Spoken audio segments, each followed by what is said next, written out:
Greetings, everyone, and welcome to the Produce Buzzers podcast. We are so happy you have joined us today, and I think you will be too after the show is over, because you will learn a lot about fresh fruits and vegetables, how to select and store them, how to prepare and cook them, and surprising facts about their history and origin. We hope it inspires you to eat more fresh fruits and vegetables, not only for your health, but also for your delight and pleasure as you explore their amazing world of taste and delicious flavors. Eating more of them will transform your life in so many positive ways. So settle back, relax, and get ready for another delicious adventure with the Produce Buzzers. Greetings, Produce Buzzers podcast fans, and welcome to another delicious episode of the Produce Buzzers podcast. I'm Edwin Stepp, your host and executive editor of ProduceBuzz.com. I'm joined once again by Teresa Nolan, the founder and president of Produce Buzz, along with Rick Stepp and Cynthia Benedetto, both contributing editors to Produce Buzz. Now, this week, Produce Buzzers podcast fans, we have a very interesting mother-in-law and daughter-in-law duo as our guests. We are so excited to have them. Both of them have a passion for all things fruit and veggie and are going to share that passion with us today and explain why fresh produce not only brings great joy, but is key in maintaining and bolstering your health. Andrea Eisen, our featured mother-in-law today, has been a close friend of mine for several years, and we've known each other much longer than that as we crisscross paths at various television and film markets, festivals, and conferences around the world when we both actively worked in the TV and film business. Andrea is a retired TV producer who has worked for some of the biggest names in the business, including HBO. When she happened to choose my little hometown to retire in, we were connected by a mutual friend, Meg Villarreal, and I was delighted and amazed that she chose our little town, but I understand why. It's a beautiful place. And since then, we've been able to get to know each other a bit better, along with her husband, Rick, and it has been a real delight. Andrea was one of our very first listeners on the Produce Buzzers podcast and has been a devoted fan ever since. She is passionate about her fresh fruits and veggies. When she told me her daughter-in-law was a registered dietitian and was doing work that emphasized fresh fruits and veggies in the treatment of chronic diseases, I said, we have to get her on the show. So today's daughter-in-law of our wonderful duo is Stephanie McBurnett. She is a registered dietitian who is doing some very important work to get fruits and veggies recognized as a crucial factor in treating chronic diseases such as diabetes, heart disease, and inflammation. Stephanie works for the nonprofit organization Physicians Committee for Responsible Medicine. This organization is dedicated to the promotion of plant-based diets for the prevention and treatment of chronic diseases that over 50% of Americans are now plagued with. Part of her job is to visit and educate hospitals on placing healthier, more plant-based options on their menus. I'm sure most of our listeners have witnessed the type of food that is often served in hospitals and recognize that it doesn't seem that healthy. Andrea and Stephanie, welcome to the show. Thank you so much for joining us. Thank you. Thank you for having us. Oh, I'm so thrilled. Now we are really going to dive into your work, Stephanie, but first I want to hear more about your background. Where did you grow up, and a little bit about that, and then I understand you spent some years in the Navy, so I want to hear about your experience there. Yes, it's been a wild ride. I grew up, I actually was a Navy brat. My dad was a Navy pilot, so I lived all around the country as well. And when I got to high school, we were in Maryland, and I was playing basketball. I was a very active kid. I mean, I was a 3-letter varsity athlete, very active. Let's just say that. Somehow I thought you are an athlete, but anyway. Yeah. And so that's kind of, I'm one of 4 kids, Navy family, moved around a lot, very strong family connection. But when it came time to figure out what I wanted to do after high school, Essentially I was approached by the Naval Academy and for basketball. And they don't really give out scholarships, but they'll see if there's any, they'll ask you, are you interested in the Naval Academy? And most kids are like, what? Going into the service after college? No. And so, but my dad was Navy, and as soon as he heard Naval Academy, his ears went up and he was like, well, what do you mean? And so he kind of talked me into it, and not really, didn't take that much, but I went to the Naval Academy. I had a great time. I mean, it was tough. It was really tough, but eventually got out and went into the Navy to be a surface warfare officer. So what is that? So the warships, so there's cruisers, destroyers, and there's amphibs and the big aircraft carriers. Have you any of those?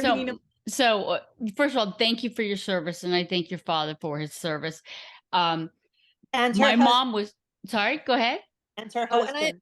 I was looking at your husband, and I was like, and I couldn't tell, like, was he also Navy? So yes. Yes, I mean, like, interesting story. Yeah, God bless you guys. Like, that's amazing. But my mom was just buried at sea because she was a dependent, a widow, and she was on the Monson and was a destroyer. And so a friend of mine who helped me kind of navigate through that, and he's just like, oh, that's so apropos for your mother that she would end up on a destroyer. Yeah, I have held many a burial at sea. I know that exact ceremony. We did them off of our I was on a cruiser. So there's the frigates are the smallest, and then you have the destroyers, and then you have cruisers, and then you have the big boys, which is the aircraft carriers and the amphibs. So we like to say I was on the biggest of the small boys. I know how many feet long is a cruiser? 585 feet long. Okay. With about 350 people. On my first ship, there was only 10 women. Oh gosh. On my second ship, there was about 50 women. So did your husband also go to Annapolis? So no, he went to Georgia Tech in Georgia, and he was a ROTC kid, you could say, and he went into the nuclear power, and so he's a submarine officer. But we met while we were both stationed in Hawaii. I told you the story's wild. Oh my God. Like that's like, yeah, like the naval or the military version of Harlequin romance. It was pretty it's been a wild ride. Like I said, it's a very interesting path that we both kind of took. But my first ship was out of San Diego, and then my second ship was out of Pearl Harbor in Hawaii. So we met, and then I got another job, more of a shore duty job in Hawaii, and then I got out. I don't know how, some people say separated. I chose to leave after 6 years. My husband stayed in. So I feel like, and we got married right during the time that I was like getting out. And so I like to say I got out, but I married right back in. So did you live on base at Pearl Harbor? I did not. No, at that time, no. We both lived up in Lanikai, which is the north side, kind of north east side of like Kailua of Oahu. I spent a lot of time in Kailua. Okay, yeah, no, right there. Lanikai is a little neighborhood in Kailua. So, and no, we loved it. It was a dream time there, but that's kind of how this whole plant-based story begins, actually, is in Hawaii. We were both in the Navy, and we decided to join a paddle team. So I don't know if you knew, like, about the big regattas with the canoes and the people that paddle. We lived in Lanikai, so there's a Lanikai Canoe Club. We joined it, and so every day after work, we get on the ocean and we paddle. And it was, it's like a dream there in Hawaii, at least my time there. Yeah, no, absolutely. My husband's team, he was out on the water, and one of his very fit teammates, so someone that you would look at and say, They work out 6 days a week, or he did work out 6 days a week. He was a little older, so maybe like late 40s, 50s for us, being like in our early 20s. He was a little older, and but very fit, worked out like crazy, and he ended up having a heart attack on the boat. And so they rushed back to the beach, and my husband gave him CPR, and he did not make it. Oh, and man. so we all as a team were just like, we were just like shocked. What happened? He was so fit. He looked so healthy. And it came out that he had high cholesterol, and that he kind of ate crappy, and that he didn't listen. He thought that if he looked good on the outside, that he doesn't have to listen to the doctors and take medication. And listen, I gotta go now. This is my cue to leave. Because I think that she's really talking about me. I hear above, like, I see the bubble going, yeah, and Cynthia really doesn't eat good, and she's got high cholesterol, and blah, blah, blah. But Cynthia, it's always time to change. Look at me. After his passing, were you privy to his numbers? We didn't know exact numbers, but his wife and his friends just said, yeah, he always said, like, I don't need to eat right. I exercise enough, or I don't need medication. I just genetically have high cholesterol, and it doesn't matter. But after that, we had a team member say, we were all like, what is going on? Right. And we had a team member share this documentary called Forks Over Knives. Oh. And it's a really wonderful documentary, and it kind of goes through how nutrition can impact your health, essentially. And we all kind of went, oh my gosh, and we all went plant-based. We did like this great challenge. My husband lost 30 pounds. I lost 5, but that's it. That's another story. This image doesn't look like he had 30 pounds. And then I saw the one you running, like whether it was a marathon or whatever, but like, yeah, 5 pounds seems. And that's when I knew I wanted to go into nutrition. I was always into health, and I was looking for what was my passion outside of the Navy, because I knew I was getting out. We knew we were getting married, and we only wanted one. We knew we wanted to have kids, and we only wanted one parent to be deployed at a time. And so, and Noah loves it, and I'm happy with the time I spent. Let's just say that. And so I knew I was getting out. And so all of a sudden I was just ravenous, like reading all the research, reading all the books. And for me, being 26, 27 at the time, it was like, how did I not know that like what we ate mattered? Like, I just didn't know. I knew it was linked to weight, because as a woman, oh, I have a dance coming up, let me not eat for 3 days, or like what, let me eat very, trim up for an event. So I knew that obviously what you ate mattered in terms of weight, but I did not really have any connection to anything, and I was an active kid, so I could eat, I ate whatever I wanted. And it didn't matter to me. I didn't have any digestion issues, which I'm lucky about, but some people, can't digest lactose and other things, but I didn't. So I just was a free for all for me, So I got into nutrition, and my husband and I got married, and I went back to school because I needed, because my engineering degree didn't have enough. I didn't have bio 1. I didn't have organic chem. So I had to go back and get a second bachelor's in nutrition. Oh my gosh. Yeah. And then we kind of, again, everything's a journey. So we were like plant-based, vegan, you could say, but then we kind of came back, and during my nutrition time, we were bringing in more other foods.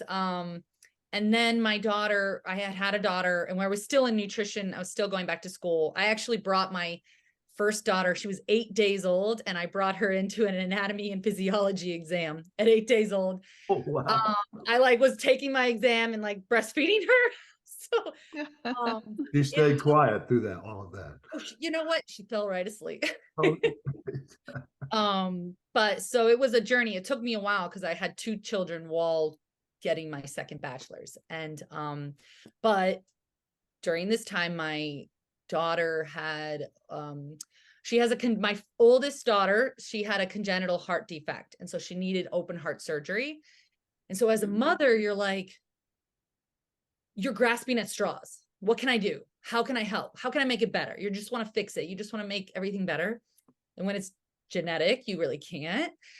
And so I like dove into the literature, and I just was like, how can I help her heart? Her heart is different, right? It's not typical.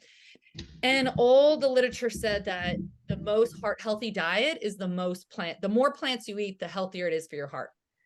Or, a plant-based diet, the individuals who are eating a plant-based diet have the lowest rates of lowest cholesterol, lowest rates of type 2 diabetes, lowest rates of obesity. And so my husband actually too, he read a book called Finding Ultra. And he was like, you know what? We need to do this. We need to be a plant-based family. We need to raise our daughter to have good, healthy heart habits. We need to exercise. We need to eat the way, she should be eating to have a healthy heart. Her heart's already compromised. We need to do this. And so he in one day, he was like, I'm good. Only plants. And for me, I was 8 months pregnant with my second child. So it was more of a process of elimination of all right, looking at what you're eating and also my thrifty side came out where I was like, I just bought all this milk. I'm not going to throw it away. So for me, it was a process of all right, when the milk was done, I went and bought plant milk, that had no lower in saturated fat, no cholesterol. And it was about a 6-month process for me. So, but that's when Andrea kind of comes into this story. Okay. Yeah, we want to hear You that. knew I was here for something. Yes. Do you want to kind of talk, Andrea, how we got started, or how? I mean, I can tell. Okay. I'm a storyteller. I could talk all day. Oh, you're very good. Very interesting. Well, I'll get started, and you can certainly chime in if I haven't gotten it correct. I've always been reasonably thin, reasonably healthy. Actually, I thought very healthy until one day I went to the doctor. It was about 25 years ago. And he goes, come back in, your test looked a little wonky. I'm like, okay. So I go back in, he goes, you have diabetes. I've always pretty much looked like this. So nobody in my family has it.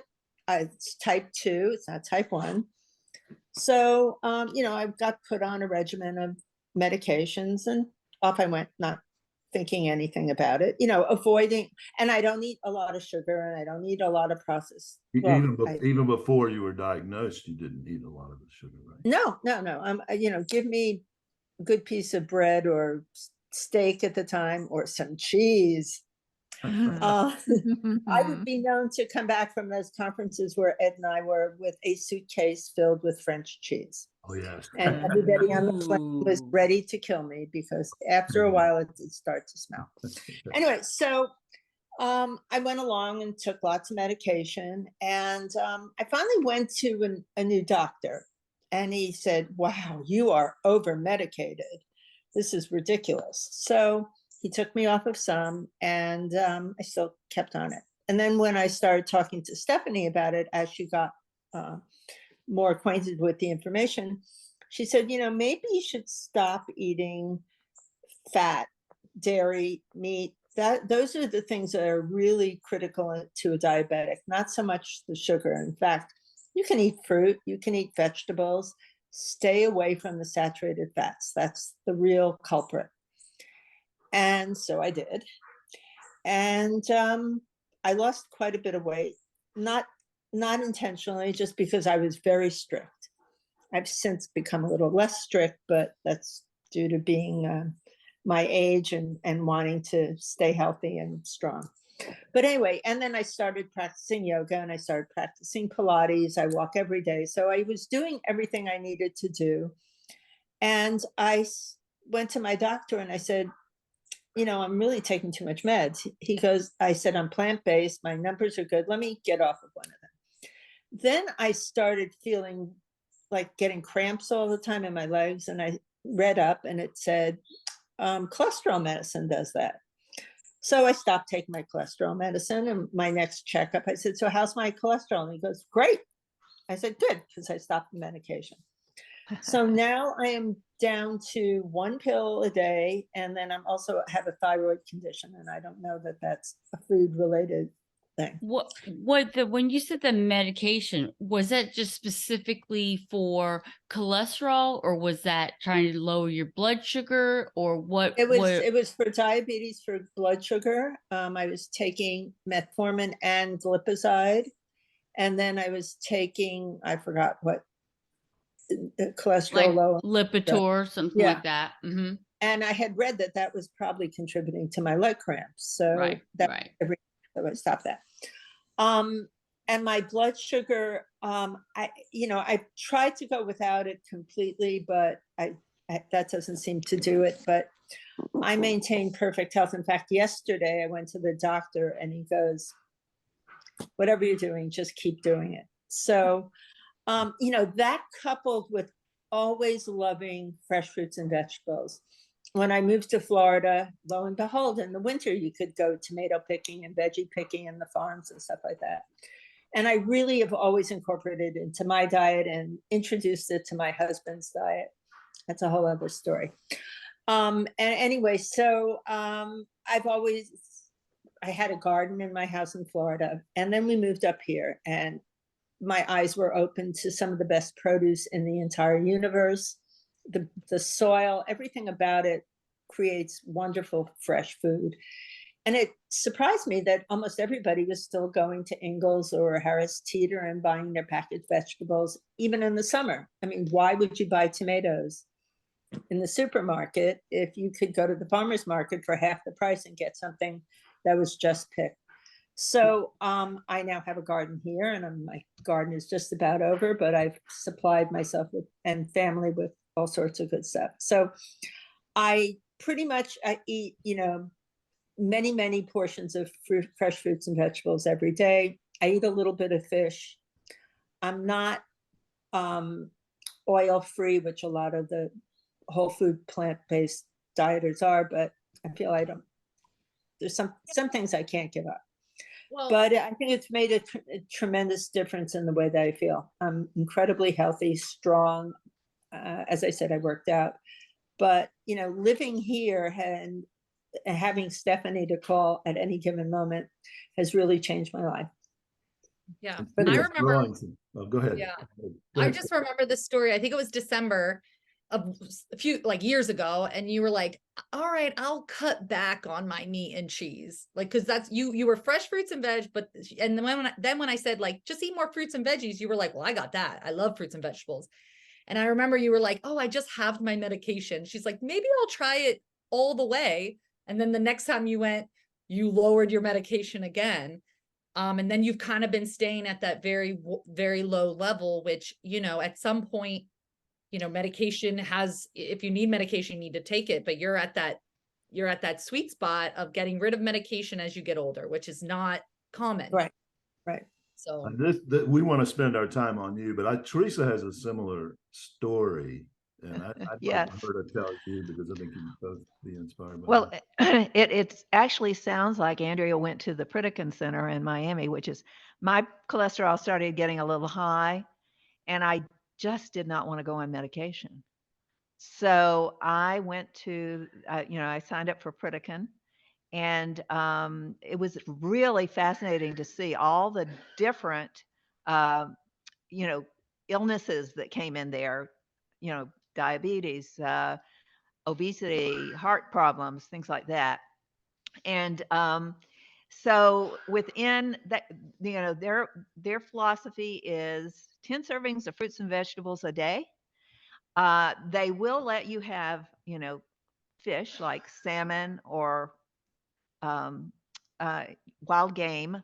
You can have something like wild game once a week, chicken or bison or whatever.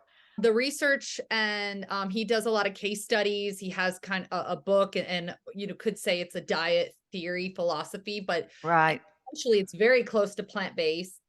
It's not 100%, but it's very close. And there's many, many success stories of people who go to his program and they are on hospice, and then they live another 30 years. Yes. The stories that come out of the Pritikin Center are really amazing, because I've read a lot of the case studies. Yes. Yeah. It's just incredible what I saw there. People came in that were brittle diabetics, and in 3 days, their blood sugar was normalized. And a lot of their professors there are, definitely all on plant-based diets, but they allow some of the fish and some meats, because some people just feel like they can't live without them. Okay, very good. Thank you, Teresa, for sharing that story. Very interesting. So tell us about the Physicians Committee for Responsible Medicine. This looks like a very interesting and progressive organization. Yes, well, it's actually been around since 1985, and it started with a doctor, Dr. Barnard, who saw that nutrition mattered in healthcare. He said the reason, a lot of these, it was mostly dedicated to chronic disease management. And at the time, the chronic, and actually still to this day, chronic disease rates are rising in the US. So now, according to the CDC, 6 out of 10 adults in the US have a chronic disease, and 4 out of 10 have 2 or more chronic diseases. Wow. And so he started off in 1985, just kind of started a nonprofit that's promoting plants for health, plant-based diets for treatment and prevention of chronic disease management. And it's only grown bigger and bigger till I joined and I learned about it during the Forks Over Knives documentary. Dr. Barnard was in there, and I started looking into for short, it's called PCRM. So I started looking into that, and I said, oh man, how cool would it be to work there? And then 10 years, maybe it wasn't 10, maybe 6 years later, I'm working here, and I get to promote plants and talk about the science. We're very evidence-based. One branch of the nonprofit is actually research scientists that are putting the plant-based diets to the test. So what they have is human studies. They take a group of everybody has type 2 diabetes, break them into 2 groups. They have one that's following the DASH diet, or not DASH, the ADA, American Diabetes Association diet, and one that's following plant-based. And then we see what happens. And it's they followed it for 11 weeks. And there's been other studies like that. We did endometriosis study. We did a hot flashes study that showed that by eating a plant-based diet with including a half a cup of soy a day, hot flashes were reduced by 80%. Wow. So that cup is soy milk or what? It was soybeans. They actually sent soybeans to everyone, and in the study, and they like edamame. So edamame is like the baby version of soy. And then soy is kind of it gets older and it turns brown, and so soybeans are like whitish brown. They're like a khaki colored. So they said soybeans. It wasn't edamame, but I think edamame is still like a soybean. So I would say if you like soybeans, go or edamame, I think that would count. I'm the only Japanese person you're going to meet that I'm allergic to soy. I was raised on soy, and in college I worked at a Japanese restaurant. I ate it all, 4 or 5 times a week. But after I had a child, it started showing up on like what was it? Like I eat like one day I didn't want to have a Snickers bar, so let me just like grab a healthy bar. And I was marketing, and by the time I took from one end cap to the other, I'm like, that's kind of weird. And I looked, and it said soy on there. But the worst time was we had edamame, and I'm like starting to just couldn't get that tickle out of my throat, and then like my face itched. But yeah. I can have soy sauce, which is probably just nothing but salt. But yeah, that is so interesting. But soy is one of the top 9 allergens, so that is not that surprising. When people tell me they're allergic to strawberries, I'm like, okay, well, that is very rare. It's not one of the top 9, but soy is. Just like dairy and eggs are the number 1 and 2. Well, shellfish, dairy and eggs, and then you have tree nuts and soy, and actually, wheat, gluten and wheat. So, and then sesame seeds just was added this year. So, so that's not surprising. Okay, okay. But there are other beans. Soybeans are beans. So I don't know if there's something for the study. They were trying to suss out, is it something special about soy? Because soy is the highest concentration of isoflavones in the human diet.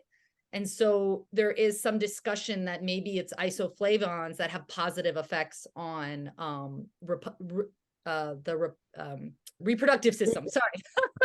So isoflavones have been very shown to be very healthy for breast cancer, uterine cancer, prostate cancer, and then so it would be like hormones. Isoflavones have been very linked to positive benefits. But yes, is it soy high in estrogen, isn't it? So soy has phytoestrogens, which are plant estrogens. They look like human estrogens, but they're not exactly the same. And so that has been a myth in the 90s.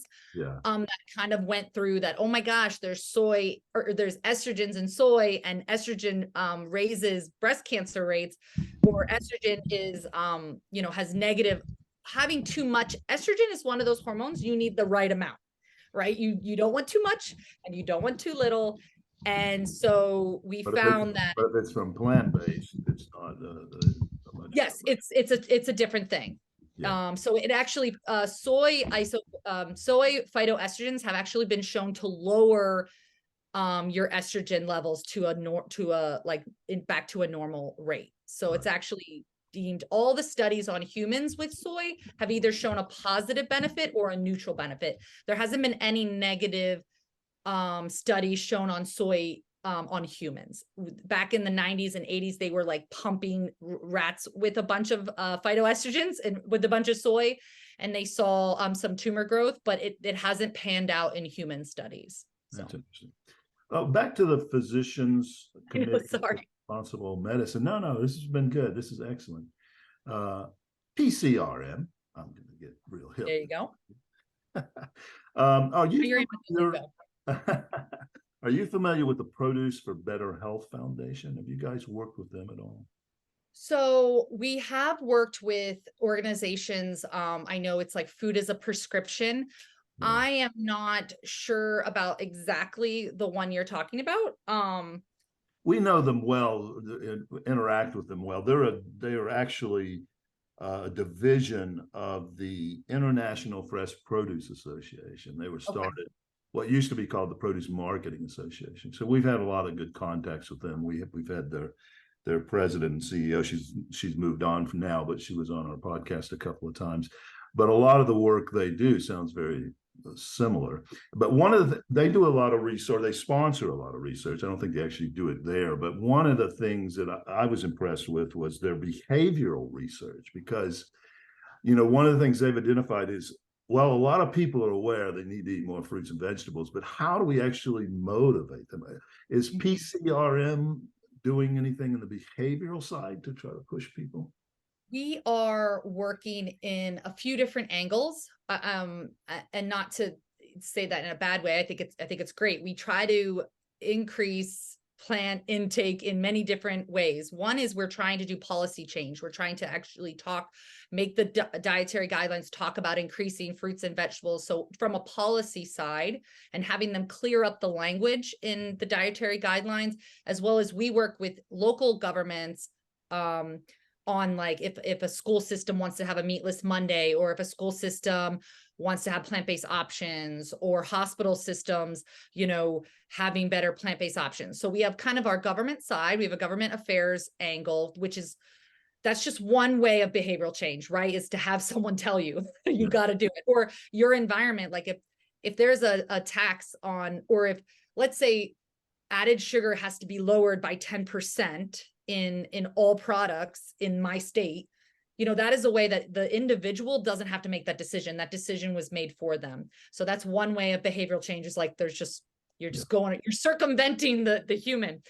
And we do one-on-one like education. We do public education. We really are working with the hospital systems, because when someone comes to the hospital, they are sick and they're usually open for learning, right? Like I just had a heart attack. I'm at a hospital. Okay. What is the dietitian? I mean, this used to be me. What is the dietitian telling me? Okay. The dietitian's telling me to lower my saturated fat, lower my sodium, up my fiber, lower my cholesterol. And then I'm still in the room telling them these things, eat your fruits and veggies. A burger and fries comes in for lunch. And I'm sitting there like, And they look at me and they go, well, this was the only thing on the menu, or this is the only thing I like on the menu. And can I eat this? And I'm sitting there in my head going, no, but I mean, you just had a heart attack. And so I think that's another avenue of getting people to behavior change is they had an incident where they're open to change.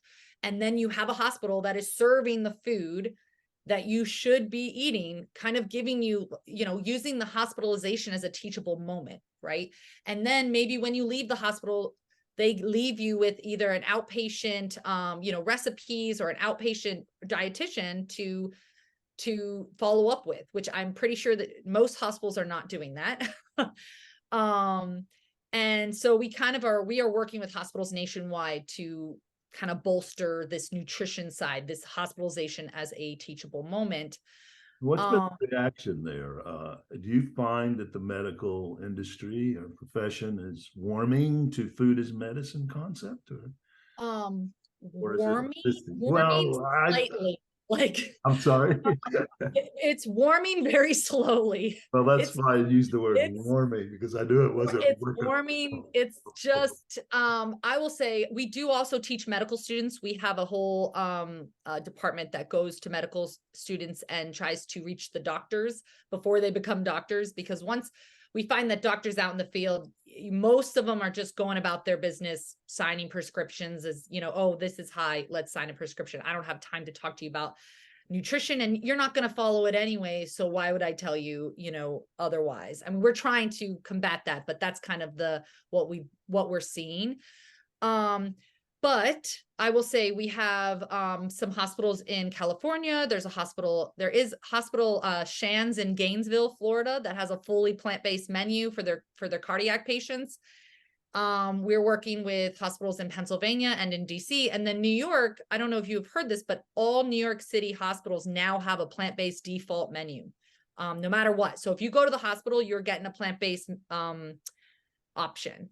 And then if you say, okay, well, what's another option? I don't like that. They'll give you another plant-based option. And then you'll say no. And then if you really, really, I guess, twist their arm, you might be able to get a chicken breast out of them.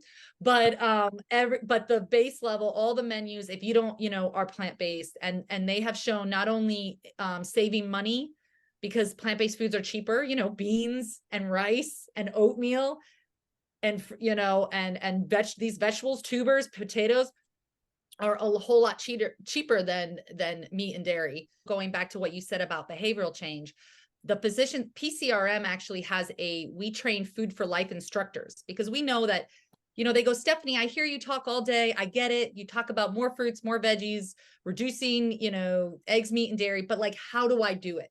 How do I do it? How do I cook? How do I cook like that? So we actually train food for life instructors. We have about 300 nationwide, and you can look up on our website if there's one near you. Some of them teach virtually, so if you wanted to join virtually, but they're nutrition. They get nutrition. They're nutrition educators, but they're mostly cooking instructors. That's what I found was the most difficult thing being plant-based, is you have to change your entire pantry in terms of not only ingredients but the spices. For but not putting butter in or stuff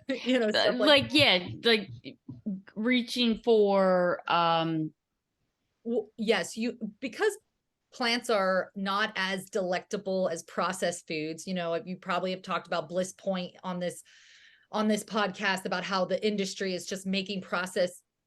The Dorito effect, we've talked about that. Yes, just perfect, hits that you just want it and you want more and you keep going back to it and you crave it. They engineer it to hook you and pull you in. Mm-hmm. Plants don't have that perfect sweet spot. So we add, in plant-based eating, you have to add a lot more spices. That's probably what you're talking about. You got to be adding that garlic powder, that cumin, the rosemary. My spice rack is 50 spices back. Yes, absolutely. Yes. I mean, I need it for that one dish. Oh yes.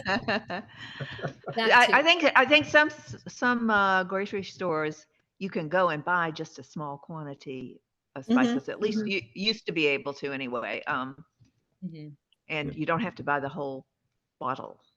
Yeah, I also adapt meat and chicken and fish dishes. I know you can't eat soy, but with tofu and tempeh and different things like that, so that I use a lot of the same spices because those are things that I like. But I'm always ready to explore, Asian cuisine, Indian cuisine, Mediterranean cuisine. I mean, the flavors are just insane, and you don't need any meat in a lot of those cuisines. So I think as far as cooking, I did go to cooking school on top of it, but I learned, more butter, more salt, more everything. But I've learned how to cut back on that and cook in a similar way, but adapted to a more healthy lifestyle. My husband didn't know that he was eating mushroom bolognese until I told him. I've had the privilege and opportunity to dine at Andrea's house, and she has some delicious dishes. Yeah, but there's always ribs. I will say, Rick's ribs, Rick's baby back ribs are too hard to resist. And for Cynthia, one of the programs we have at PCRM is we have a database of 150 recipes that do not have the top 9 allergens. So they wouldn't have soy. So I can send you that link after, and they're all plant-based, but they also don't have the other top 9 allergens. So if you Yes, please. Yeah, so it's our Universal Meals program. Everyone has a seat at the table. And so it's plant-based, but without the top 9 allergens. Excellent. Thank you.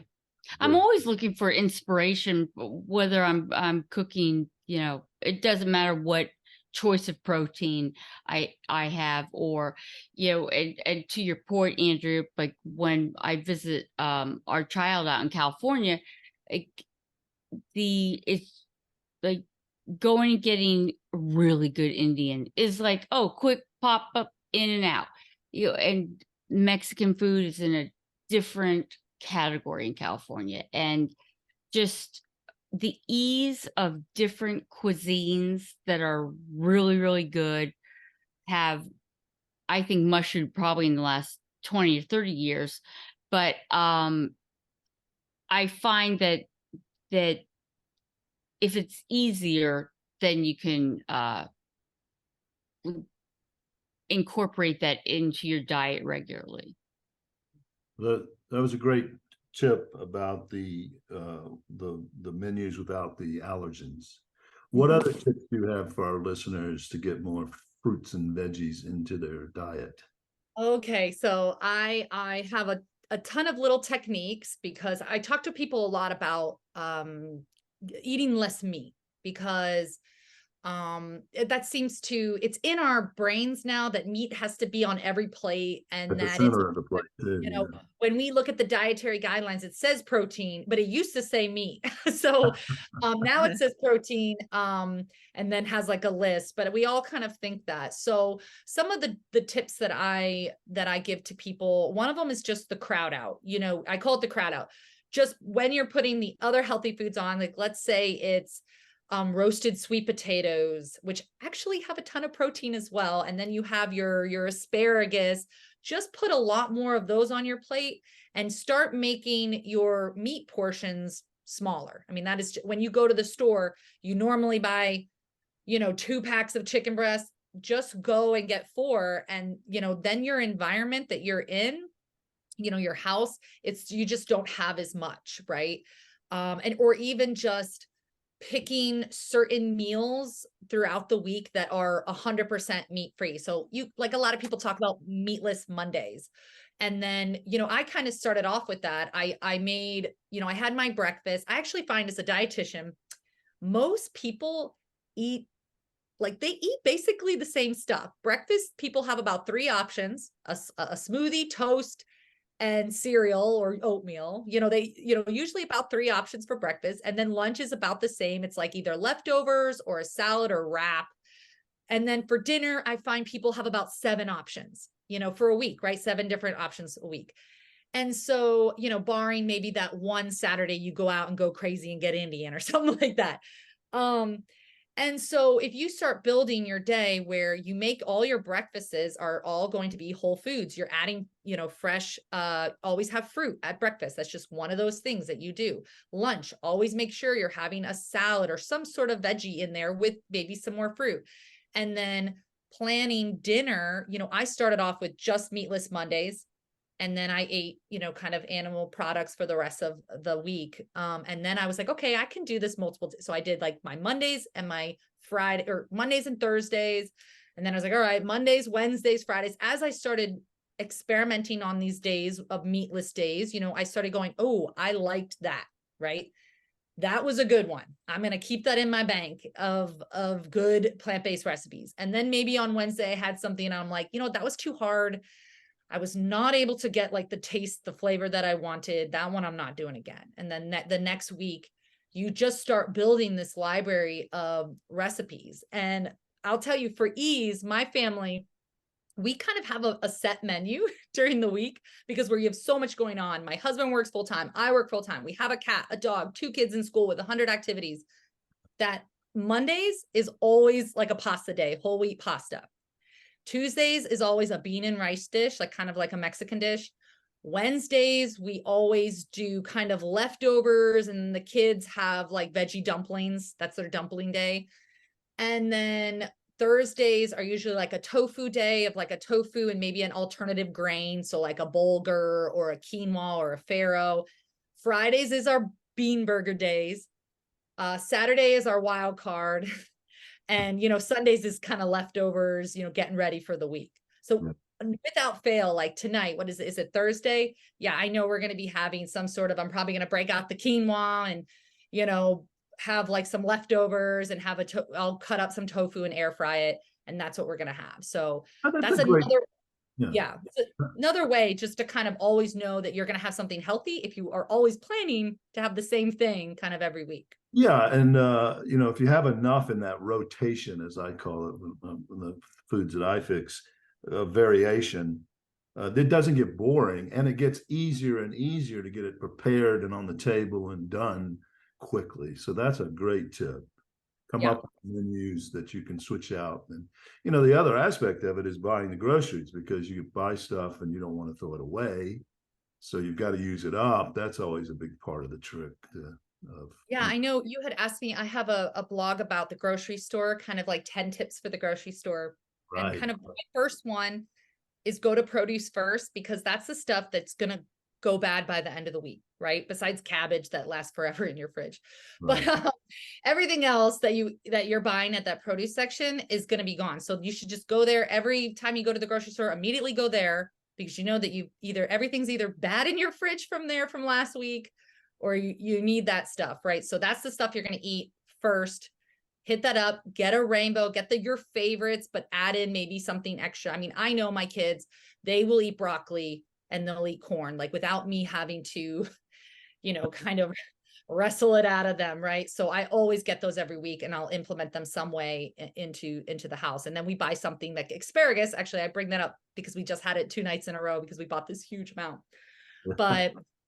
But then from there, just going to your bulk section, because those are going to last forever. Those and frozen foods last 6 months to a year. So if you're afraid that, things are going to go, I buy so much produce, but then it goes bad, you can buy, or you can prepare and then freeze. Stuff in the freezer lasts a long time. Andrea, I know you freeze everything. Veggie stock. I keep every scrap of vegetables, and then I make a big pot of veggie stock. Yeah, my freezer's full of stuff. Pecans too. And I can. Tell us what was in your garden this summer. You've sown some. Well, it was pretty limited. We had tomatoes. I get them from a lot of local growers, so I get a variety of things. Got the seed? I grew about what? Did you get the seed from the growers or plants from the growers? I get small plants, tomato plants, because I don't want to start. No. I have about 20 herbs on my porch. Wow. Chiso, which I still don't know what to do with, but it's there. Lemongrass, and I've got a lot of herbs. I grew about 4 different kinds of peppers, including shishito peppers. And the abundance, I just learned you can pickle those. So I pickled those. Cucumbers, a lot of cucumbers. And radishes, regular radishes and watermelon radishes, because nobody seems to sell those around here. And they're pretty and they taste good and they're great pickle too. So yeah, and then I have cherry tomatoes and lettuce up on the porch too, so I can just grab them for dinner. But you know, I just bought a grow light version so I can grow some stuff in the winter time because I'm not used to that. Look forward to seeing more photos from that. That's great. Yeah. Yeah. Andrea, we always get her, she always cans her tomatoes and sends them to us. But in our garden, we've kind of, because we're so busy, we've compressed it to like just a few things that I know we will eat, because we used to have a bunch of different stuff and then it kind of went bad. We just didn't eat it enough. It went bad. So now we do, I told my husband, I said, tomatoes and cucumbers and squash, like go to town, because with tomatoes, we just make our own sauce day of. We'll chop up I do your recipe, Andrea. I chop up the tomatoes. I don't even core them. I just chop them up. I put them in a baking dish, a little bit of olive oil, salt and pepper with onions and garlic in there. Throw it in the oven, 350 for 3 hours, just kind of stirring every once in a while, and then pull it out. We put it in the blender and we pour it over noodles. Like in one day, we can get rid of a pound or two. There is no effort required except cutting things up. I am not a stand and stir person, so I'll find any way to make it easy. And I can those. So I have about 30 jars of sauce right now. Yeah, that is the thing about home gardens is how they produce certain plants, and you named the ones: zucchini and squash and tomatoes. Stephanie's to get rid of them.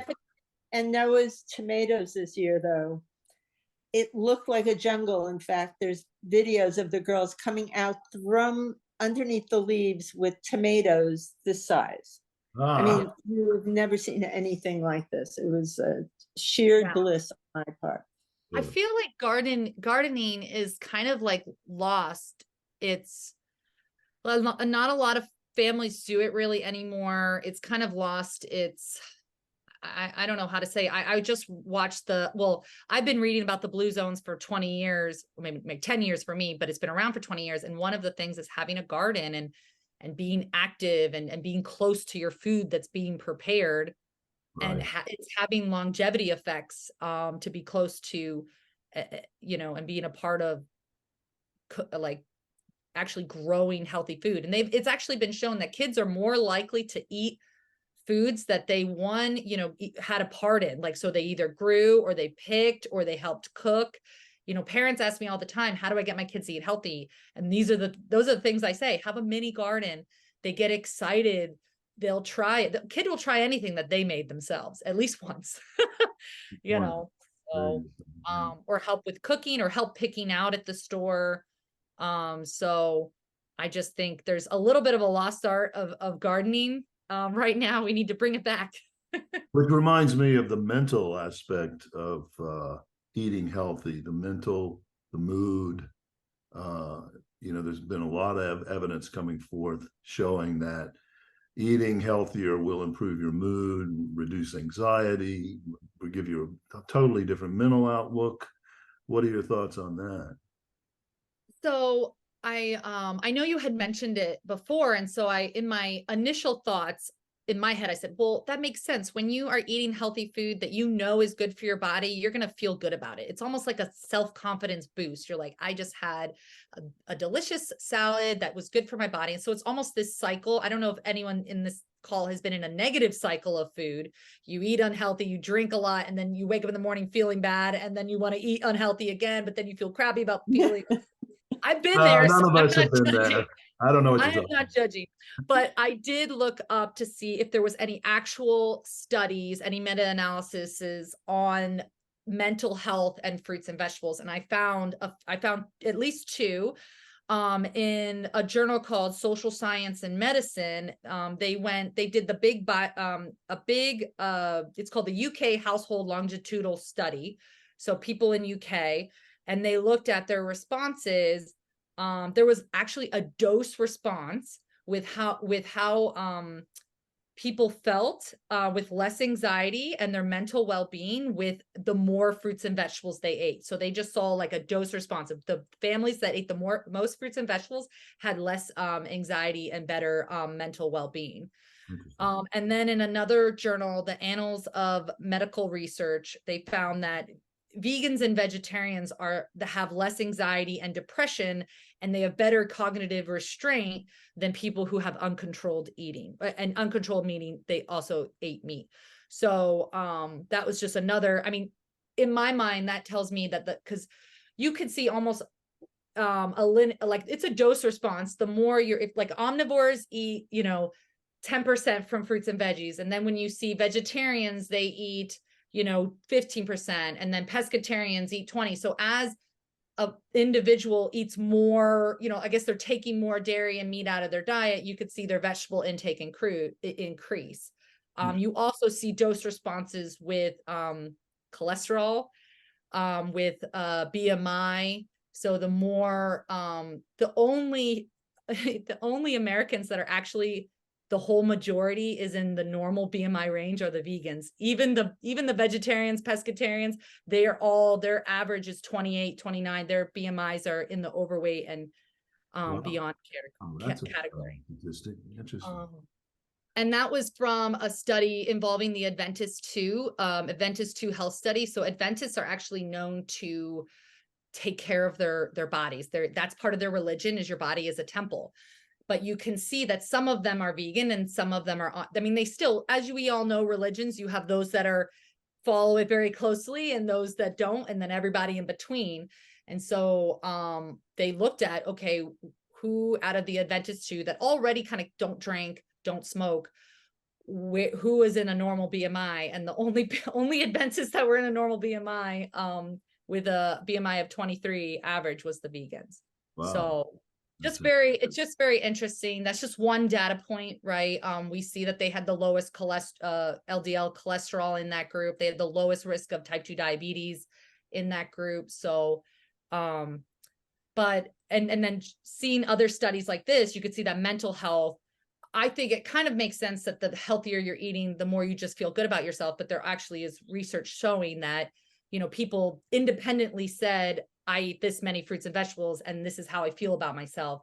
And you see a dose response. That's fascinating. We also have other recipes on the plainpcrm.org website. So if you want to venture into those recipes, you can, but these are the ones that are specifically allergen free. Thank you. Also, Stephanie participates in a diabetes series of podcasts. Yes.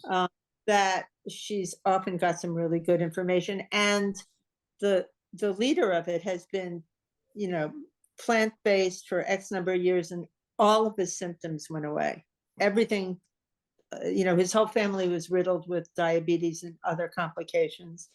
So those are worth listening to, whether you have diabetes or not, because it's all about how to eat healthy and how to swap out and be creative and all that sort of stuff. Keep you from getting diabetes. Can you give us info on that, Stephanie? Where can our listeners find that? So if you go to pcrm.org and go to the search bar and put in Fight Diabetes with Food, or if you just go to events, you'll see the Fight Diabetes with Food, and all our, we've done 8 series, and they're 8-week courses. And each week we go on, it's an hour long. And the first 30 minutes, 35 minutes are kind of a lesson. And some of the lessons are just how to do this, how to go through the grocery store, how to swap, how to be in social situations, because people who have diabetes or other chronic diseases, they're the ones that have to be very, strict with plant-based, because once you start letting, having like a turkey sandwich once a week, that turns into twice a week, that turns to every day for lunch. And then it's kind of a slippery slope. So to take the decision fatigue out of it, if you just know in your head, you go to a buffet and you see processed meats and junk food, you just go, I know that I don't eat that. I could eat that if I wanted to, but I'm going to prioritize my health. And so we go through all these within the hour. We bring on guests, we bring on testimonies, we bring on other healthcare providers, doctors, nurses that are promoting plant-based diets or promoting, cleaner diets for better health. And then we have a bunch of recipes on there too. So that's the Fight Diabetes with Food course. Yeah. Well, listen, we've taken too much of your time, but this has been a lot of fun. I am so impressed and enlightened today. I really appreciate you both coming on. Teresa, Now it's time for our favorite segment. Yes. Buzzers podcast. Yes. Homegrown. Grown Andrea away. knows, I'm not sure if Stephanie knows, we have a segment we call Homegrown. Teresa loves her puns. So she always brings a pun that's related to the show, or fresh fruits and veggies. And we listen to it. It's usually in the form of a question. We kind of try to guess the answer. But no matter what the answer is, or whether we have to groan, we don't laugh because they're not funny. They're just groaning. This is gonna be tough for me. So, Produce Buzzers podcast fans, it's time for your favorite segment on the Produce Buzzers podcast. Yes, it's time for us to punish you. It's time for Homegrown. Now, don't run away. Don't turn the volume down. Don't press the stop button. You have to stay and be punished. Teresa is going to bring us today's Homegrown. Teresa. Okay, my friend Joe was in seriously bad health, and he researched to try to decide what kind of diet would help him get more healthy and lose weight. Does anyone know what type of diet Joe chose? Okay, so give us a little time to think about it. Okay. Try to guess. Joe needed to find a diet to get healthier, and he looked at a lot of different diets, I assume, and he chose something that makes a very bad pun, which I'm not coming. Anybody got any guesses? The seafood diet, you see it and you eat it. Very good. Good one. Good one. That's not the one he chose, though. How about you, Rick? You usually have a good guess. I was actually going to say the seafood diet myself. I couldn't believe it. Nope. All right, that's good. Well, I guess any guesses from you, Andrea? No, I can't come up with. Okay, Teresa, what diet did Joe pick?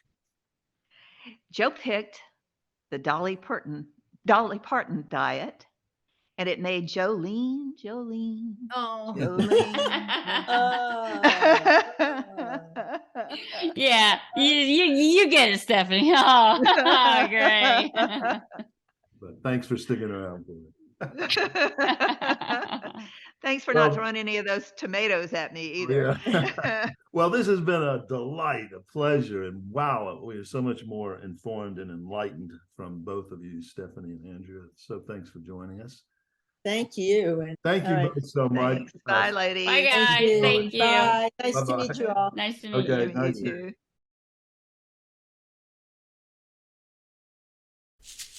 Well, thank you, listeners, for tuning in to the Produce Buzzers podcast, brought to you by Produce Buzz, the gathering place for lovers of fresh fruits and veggies. We hope you were entertained a bit and educated a lot about fresh produce. Be sure to join us next time, and please tell your friends to do so as well. Like, share, and comment on our Produce Buzz Facebook page, and check out our website at www.producebuzz.com. There you will find articles about fresh fruits and veggies, how to select, store, and prepare them, as well as lots of interesting facts about all the wonderful bounty the earth provides for us. Until next time, be fruitful and don't forget to veg out.